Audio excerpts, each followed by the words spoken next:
Ni plus ni moins que du terrorisme d'État, ces mots, ce sont ceux de la diplomatie du Qatar après les bombardements meurtriers menés par l'armée israélienne cette semaine sur un bâtiment à Doha, la capitale, qui hébergeait une réunion de négociateurs du Hamas pour la paix à Gaza. Cette attaque a secoué une grande partie du monde diplomatique, certains craignant un embrasement dans la région. Alors que sait-on de cette attaque? Va-t-elle remettre en question les négociations de paix et quelles ont été les réactions à l'international? Salut, c'est Blanche, j'espère que vous allez bien, c'est le sujet à la une de ces actus du jour. Ce mardi 9 septembre, Israël a donc mené une frappe aérienne inédite à Doha, la capitale du Qatar, visant un immeuble dans lequel se trouvait une réunion de hauts responsables du Hamas en pleine négociation pour un cessez-le-feu à Gaza. L'attaque, baptisée Pisgat Haesh, a fait 6 morts, dont au moins 5 membres de la délégation du Hamas, notamment des gardes du corps et des cadres intermédiaires. Mais selon le mouvement, ses principaux négociateurs, dont le négociateur en chef Khalil al-Hayya, l'ancien numéro 1 Khaled Meshal et un responsable du mouvement en Cisjordanie nommé Zaher Jabarin auraient survécu. Mais ça ne s'est pas arrêté là. Après ces bombardements, le gouvernement israélien n'a pas exclu d'autres frappes de ce type.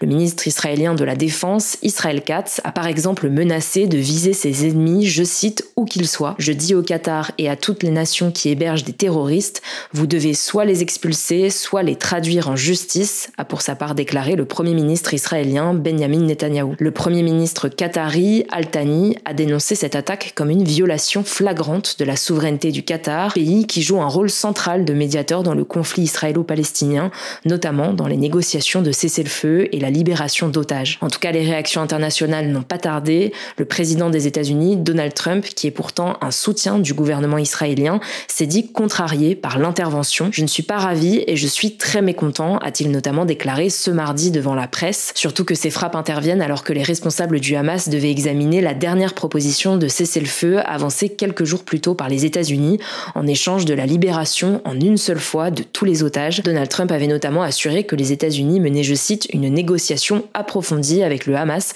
concernant les otages israéliens retenus à Gaza depuis le 7 octobre 2023. De son côté, Emmanuel Macron a estimé que, je cite, les frappes israéliennes au Qatar sont inacceptables, quel qu'en soit le motif. En tout cas, cette frappe est largement considérée comme contraire au droit international.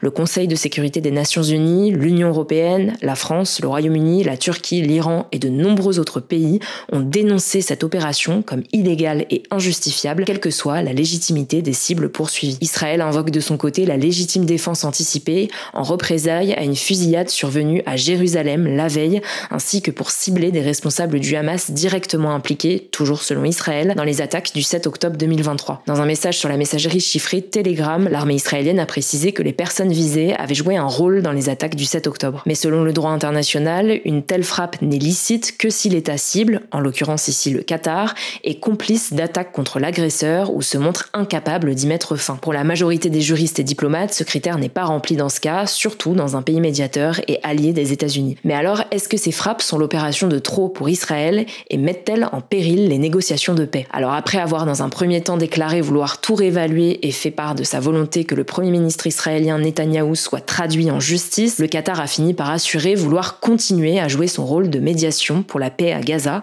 Cependant, l'Émirat, qui abrite le bureau politique du Hamas, a averti que l'attaque risquait de ruiner tout espoir d'accord sur la libération des otages israéliens à Gaza et d'envenimer les tensions dans toute la région. Le Qatar a par ailleurs convoqué ce dimanche et lundi prochain un sommet arabe d'urgence pour coordonner la réponse régionale face à cette attaque sans précédent sur son sol. Le Qatar a reçu des signes de solidarité de ses voisins. Le président des Émirats arabes unis, le prince héritier du Koweït et le prince héritier et homme fort de l'Arabie saoudite, Mohammed Ben Salman, se sont rendus au Qatar cette semaine. Pour les Émirats arabes unis, c'est assez inédit car le pays est très critique du Qatar pour ses liens avec les frères musulmans et proche d'Israël puisqu'il a signé en 2020 les accords d'Abraham de normalisation avec Israël. En gros, je vais faire court, mais ce sont des traités de paix signés entre Israël et plusieurs pays arabes qui marquent une normalisation des relations diplomatiques, économiques et culturelles entre ces États qui étaient jusque-là souvent en conflit avec Israël. Une fois qu'on a dit ça, y a-t-il un risque d'embrasement dans la région? Eh bien, selon le géopolitologue Frédéric Ancel, interrogé par La Dépêche, militairement, le Qatar est minuscule et incapable de rivaliser avec Israël. Et sur le plan diplomatique, il est isolé. Aucun pays arabe, même ceux du Golfe, n'est prêt à se battre pour lui. Par ailleurs, même si les pays arabes semblent afficher une unité diplomatique rare en réponse à à la frappe israélienne, aucun ne semble prêt à prendre le risque d'un affrontement ouvert avec Israël,